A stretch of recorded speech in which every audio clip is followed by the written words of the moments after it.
অন্যদিকে ময়ূরেশ্বরে কাটমানি ফেরত তৃণমূল নেতার। আবাস যোজনায় কাটমানির টাকা ফেরত পঞ্চায়েত উপপ্রধানের। পাড়া বদলের পরে টাকা ফেরত দেন পঞ্চায়েত উপপ্রধান।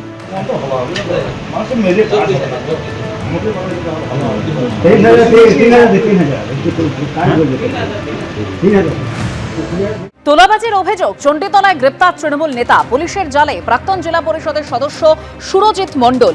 ব্যবসায়ী থেকে 10 লক্ষ টাকা তোলাবাজির অভিযোগে পাকড়াও করা হয়েছে তৃণমূল নেতাকে। তৃণমূল নেতার স্ত্রী হুগলি জেলা পরিষদের সদস্য অনিন্দিতা মণ্ডল।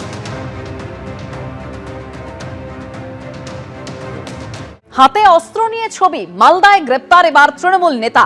হাতে অস্ত্র নিয়ে তৃণমূল নেতার ছবি ভাইরাল হয়। পুলিশের জালে রতুয়া ব্লকের তৃণমূল পঞ্চায়েত সদস্য জামশেদ আলী। যে ছবি ভাইরাল হয়েছে দেখতে পাচ্ছেন, সেই ছবি জামশেদ আলী অস্ত্র হাতে এই তৃণমূল নেতা, যাকে ইতিমধ্যে গ্রেপ্তার করা হয়েছে। দুই হাতে দুটি অস্ত্র নিয়ে এসে দাঁড়িয়ে তৃণমূল পঞ্চায়েত সদস্য। ভাইরাল হয়েছে সেই ছবি। ভাইরালের পরেই অভিযুক্ত তৃণমূল নেতাকে গ্রেপ্তার করে পুলিশ। পুরনো ছবি, অভিযুক্তের বিরুদ্ধে অস্ত্র আইনে মামলা করা হয়েছে, দাবি এসডিপিওর।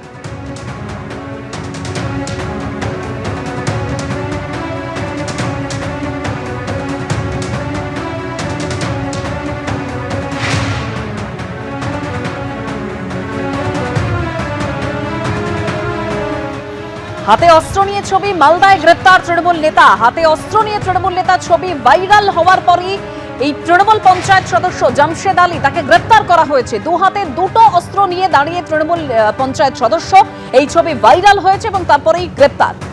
আর রতুয়ার পর এবার শামসির ছবি দেখাবো, যেখানে অস্ত্র হাতে টিএমসিপি নেতা। টিএমসিপি নেতার বিরুদ্ধে অস্ত্র আইনে মামলা রুজু করেছে পুলিশ।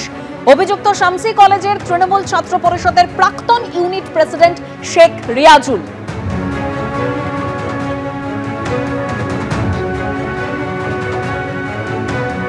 একদিকে রতুয়া, অন্যদিকে শামসি, দুটো ছবি আপনারা দেখতে পাচ্ছেন। অস্ত্র হাতে ভাইরাল হয়েছে তৃণমূল নেতাদের ছবি এবং তারপরেই তাদের গ্রেপ্তার করা হয়।